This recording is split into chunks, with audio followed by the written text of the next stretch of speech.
मध्य प्रदेश के आर्थिक नगरी इंदौर में देश की पहली रक्षा पंक्ति बॉर्डर सिक्योरिटी फोर्स बीएसएफ के त्रिपुरा, उत्तर प्रदेश, झारखंड, महाराष्ट्र के 184 व 185 बैच नंबर के 377 नव आरक्षकों ने शनिवार को इंदौर के सहायक प्रशिक्षण केंद्र के परेड ग्राउंड में पासिंग आउट परेड में हिस्सा लिया। इस दौरान जवानों ने देश की सरहदों की निगरानी करने की शपथ ली। आलू प्याज निर्यात की अनुमति मिलने के बाद इंदौर के किसानों ने सांसद शंकर लालवानी का सम्मान किया। सांसद शंकर लालवानी ने आलू प्याज निर्यात को लेकर संसद में ये मुद्दा उठाया था, जिसके बाद केंद्र सरकार ने आलू प्याज निर्यात की अनुमति जारी कर दी है। इससे किसानों को इसका उचित दाम मिल सकेगा। साथ ही किसान अपनी मर्जी के अनुसार प्याज, आलू जैसी फसल कहीं भी निर्यात कर सकेंगे। किसान आ जाओ। आप निर्यात आज किसानों ने आपका सम्मान किया है, कितनी बड़ी उपलब्धि मानते हैं इससे किसानों को? पिछले दिनों जब मैं ग्रामीण क्षेत्र में जाता था तो किसानों की ये मांग रहती थी कि हमारे मालवा क्षेत्र में आलू का उत्पादन बहुत हुआ है, प्याज का उत्पादन बहुत हुआ है, लहसुन का भी उत्पादन बहुत हुआ है, और उसी को ध्यान में रखते हुए जो उत्पादन हुआ है, जो खपत होती है उससे ज़्यादा उत्पादन हुआ है इस क्षेत्र में। तो किसान यहाँ पर कोल्ड स्टोरेज में रख रहा था अपना आलू। उनको ऐसा लग रहा था कोल्ड स्टोरेज की जो किराया है वो लागत को लेके उसका मूल्य मिलना चाहिए। तो मैंने पिछले दिनों जब लोकसभा चल रही थी तब ये मांग उठाई थी कि आलू, प्याज और लहसुन का निर्यात खोलना चाहिए। और हाल ही में जब मैं माननीय कृषि मंत्री तोमर जी से और हमारे कॉमर्स मिनिस्टर पीयूष गोयल जी से मिला था, उनको मैंने किसानों की बात रखी थी। गत सप्ताह इसका एक्सपोर्ट खोला गया है। अब किसानों को कोल्ड स्टोर में रखने की जरूरत नहीं पड़ेगी, वो अपना एक्सपोर्ट कर सकते हैं और उनको उचित दाम भी मिलेगा। कल आप दौरे पे गए थे कई ग्रामीण इलाकों में, किस प्रकार की समस्याएं देखी हैं? नहीं, देखिए ये बात सही है कि कुछ गांव में अभी हाल ही में जो वर्षा हुई उसमें सभी तो नहीं पर कुछ स्थानों पर, चाहे वो चंद्रावतीगंज के पास में हो, हमारे एयरपोर्ट के पास में राहू क्षेत्र हो, देपालपुर हो, इसमें कुछ स्थानों पर जो फसल है वो खराब हुई है, बैठ गई है उस फसल। मैंने जिलाधीश महोदय से कहा है और उसका सर्वे का काम शुरू हो गया। कल सावेर जाएंगे और आज संभवतः देपालपुर और राहू भी जाएंगे। जिन जिन का नुकसान हुआ उसका आकलन होगा। कांग्रेस आज एक प्रदर्शन कर रही है, गाय पर अत्याचार के आरोप किया जा रहा है। देखिए ये तो कभी ये गाय पे बोलते हैं, कभी राम मंदिर बोलते हैं। हमेशा कांग्रेस इस प्रकार के स्टंट करती है। उन्होंने कभी भी सेवा का कार्य नहीं किया। मुझे लगता है ये राजनीतिक स्टंट है। हेरिटेज कॉम्प्लेक्स का भी आज से शुभारंभ करने जा रहे हैं आप लोग। आज देखिए, पिछले दिनों दिशा की जब बैठक थी तब मैंने निर्देश दिए थे कि जिन लोगों को दुकान अलॉट हो गई है उनको कब्जा देना चाहिए, क्योंकि कोविड के समय बहुत विषम परिस्थितियों में गुजरे। अब चूँकि मार्केट बन गया है और जो उनके इशू हैं वो शासकीय स्तर पे हैं कि माफिया में जाएगा किराया कि नगर निगम में जाएगा, ये हमारा शासकीय स्तर का मामला है। तो वो दिशा में निर्देश देने के बाद तुरंत नगर निगम ने कार्रवाई की है और आज उन दुकानदारों को अभी 11:15 बजे हम कब्जा भी देंगे और लोकार्पण भी करेंगे। इंदौर में आगामी दिनों में होली का त्योहार आ रहा है। यह एक ऐसा त्योहार है जिस दिन कई वारदातों की घटना सामने आती है। उसी को देखते हुए भौरकुआ पुलिस ने गुंडों की धरपकड़ शुरू कर दी है। पुलिस आयुक्त हरिनारायण चारी मिश्र ने सभी थाना प्रभारियों को क्षेत्र के लिस्टेड बदमाश व चाकूबाजी करने वाले अपराधियों पर कार्रवाई करने की बात कही है। उसके बाद पुलिस ने 12 से अधिक गुंडों को पकड़ा है।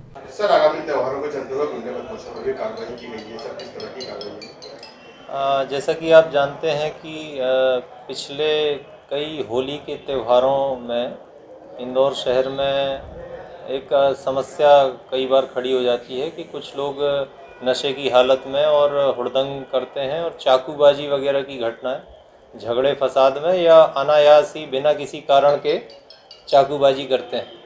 तो थाना क्षेत्र में पिछले 5 सालों में जो भी चाकूबाज बंद हुए हैं उनको थानों में बुलाया जा रहा है। श्रीमान कमिश्नर सर, श्रीमान एडिशनल कमिश्नर सर और श्रीमान डीसीपी सर के इस बारे में बहुत ही महत्वपूर्ण निर्देश जारी हुए हैं मीटिंग के जरिए कि सभी थाना प्रभारी अपने थाना क्षेत्र के जितने भी चाकूबाज हैं पुराने लिस्टेड, उनको सभी को थाने में बुला के उनको बाउंड ओवर करें। उनके खिलाफ जो भी प्रतिबंधात्मक कार्रवाई कानूनी तरीके से बनती है वो की जाए। इसी सिलसिले में थाना भौरकुआ में आज 10 चाकूबाज जो कि पुराने समय में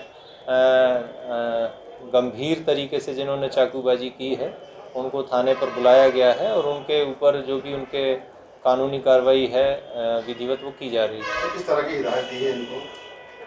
उनको हिदायत यही दी गई है कि एक तो उनको बॉन्ड ओवर कराया जा रहा है कि भविष्य में यदि कोई भी अपराध वो सार्वजनिक तौर पे करते हैं जिसका समाज पर बुरा असर पड़ता है तो उसके लिए उनको सख्त से सख्त कार्रवाई का सामना करना पड़ेगा और उन्हें बॉन्ड ओवर के उल्लंघन में माननीय कमिश्नर सर के जो निर्देश हैं उनको धारा 122 सीआरपीसी के तहत जेल भी भेजा जाएगा।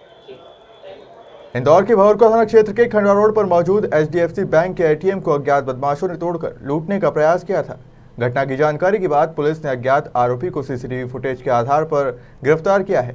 खुलासे में पता चला है कि आरोपी नशे की लत की पूर्ति करने के लिए चोरी की घटना को अंजाम देता था। सर एक एटीएम को तोड़ने की कोशिश कर रहा है, सर कौन है? ये 10 और 11 मार्च की दरमियानी रात में रात्रि करीब 3 बजे पुलिस के पास सूचना आई थी कि एक जो अज्ञात बदमाश है वो खंडवा रोड पे रानी बाग के पास जो एचडीएफसी बैंक का एटीएम है उसमें घुस करके एटीएम को तोड़ रहा था, जो कि भाग गया है अभी फिलहाल। तो उसकी जब जांच पुलिस ने की और रात में घेराबंदी की तब वो बदमाश नहीं मिल सका था। लेकिन अगले दिन जब सीसीटीवी फुटेज और बाकी जो क्लू है उसके ऊपर काम किया गया और 2-3 टीम लगाई गई थी कि इस फुटेज की चारों तरफ पहचान कराई जाए। तो स्थानीय मुखबिरों से पुलिस को पता चला कि यह व्यक्ति हरदीपिंदर सिंह नाम का व्यक्ति है, जो कि मूलतः अमृतसर का रहने वाला है, लेकिन इंदौर में भी स्वप्निल अपार्टमेंट में स्वप्निल पैलेस कॉलोनी में रहता है। और जब इसकी पहचान स्पष्ट हो गई, हालांकि इसने मास्क लगा रखा था घटना करते समय, जिससे पहचानना इसका काफ़ी कठिन था, लेकिन जो गोपनीय सूचना एकत्रित हुई थी हमारी टीम ने करी थी और उसके कारण से इसकी एग्जैक्ट पहचान हमें हो गई और ये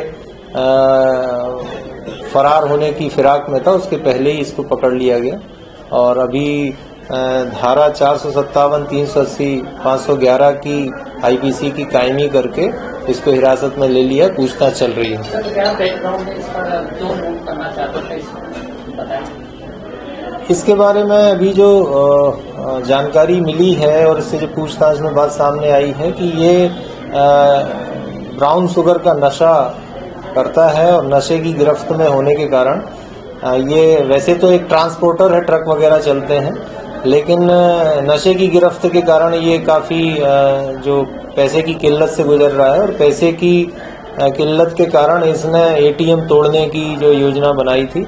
इसका ये कहना है कि किसी 1-2 जगह इसने और भी प्रयास किया था रात में और उन जगहों को हम आइडेंटिफाई कर रहे हैं। कुछ अमाउंट है? नहीं, ये अमाउंट नहीं जा पाया। उसके पहले ये काफ़ी जब प्रयास किया इसने 1-8 घंटे तक, और इससे जो भीतर का जो एटीएम का जो स्ट्रॉन्ग कैबिनेट है वो टूट नहीं पाया, तब फिर ये वहाँ से भाग गया था। इंदौर पहुंचे बीजेपी प्रदेश अध्यक्ष वीडी शर्मा ने नई नगर कार्यकारिणी की परिचय बैठक ली और कांग्रेस पर निशाना साधते हुए कहा कि कांग्रेस अब दल नहीं रहा। कांग्रेस झूठ छल कपट की राजनीति करती है। इनके जीन्स में आज भी फूट डालो राज करो का अंश है। हम लोग, ये हमारी पद्धति है, संस्कार है और कार्यकर्ताओं के साथ मध्य प्रदेश के अंदर तो आपने देखा ही होगा, हम लोग बूथ अध्यक्ष के साथ, बूथ के हमारे पन्ना प्रमुख के साथ, मंडल के कार्यकर्ता के साथ, माननीय प्रधानमंत्री जी भी यही करते हैं, माननीय राष्ट्राध्यक्ष जी भी यही करते हैं। तो ये भारतीय जनता पार्टी के काम में एक पद्धति है। माननीय योगी जी ने जो इतिहास बनाया है, क्योंकि ये मेहनत कार्यकर्ताओं की मेहनत है। माननीय प्रधानमंत्री, माननीय अमित शाह जी, माननीय नड्डा जी और योगी जी के प्रति जनता का जो विश्वास और कार्यकर्ताओं की मेहनत है, जो उसका परिणाम आया है, इसलिए योगी जी ने, मैं उनको पुनः बधाई देता हूँ। सर, एक चीज देखने को मिल रही है, देखिए कांग्रेस दल नहीं है अब। ये किसने कहा कि ये फ्लॉप हो गया? ये मतलब है क्या है, मुझे ये बताइए आप। कांग्रेस इस देश के अंदर दल आज से नहीं, बहुत वर्षों से नहीं बचा। कांग्रेस केवल झूठ छल कपट की राजनीति करके, क्योंकि प्रधानमंत्री जी ने लोकसभा के अंदर कहा था कि इनके जीत नहीं फूट डालो राज्य करो के आज भी अंश हैं। तो ये उसी आधार पर देश के अंदर काम करना चाहते थे, जो देश ने इनको पहले ही नकार दिया था। केवल एक परिवार तक कांग्रेस सिमट के रह गई। तो गांधी परिवार तक कांग्रेस है और वही उनके नेता हैं, वही उनके कार्यकर्ता हैं। तो इसलिए इनके बारे में कुछ कहना मुझे लगता है कि अपना समय खराब करना। मुनव्वर राणा जी को लोग सुन रहे हैं। मुनव्वर राणा जी ने कहा था कि वो देश छोड़ देंगे यदि योगी आदित्यनाथ दोबारा आए। अब वो बताएं, ऐसे जो लोग हैं वो जनता को बताएं जिनने बयान दिए थे। सर, एक चीज देखने को मिल रही है, सिंधिया जी प्रदेश में लगातार दौरे भी कर रहे हैं। तो जहां ग्वालियर में जयभान पवैया जी और सिंधिया जी विरोधी माने जाते थे, अब नतमस्तक होते हुए नजर आ रहे हैं पवैया जी। ये गलत बात है। नतमस्तक कहना ये गलत बात है आपका। हमारे यहाँ सब बराबर के लोग हैं, सब एक दूसरे का सम्मान करते हैं। पवैया जी नतमस्तक हो गए, ये बिल्कुल गलत बात है। ये ऐसा मैं नहीं। और आप मध्य भारतीय जनता पार्टी में ऐसा कौन सा नेता है जो दौरा नहीं कर रहा है? सभी लोग दौरा करते हैं। ये कोई नई बात है क्या? अरे बूथ बूथ पर लोग दौरा कर रहे हैं, मुख्यमंत्री बूथों पर दौरा करने गए। तो ये कौन सी, ये तो हमारी पद्धति है काम की। और ज्योतिरादित्य सिंधिया जी भारतीय जनता पार्टी के वरिष्ठ नेता हैं, आप उनको अलग मत देखिए, वरिष्ठ नेता हैं।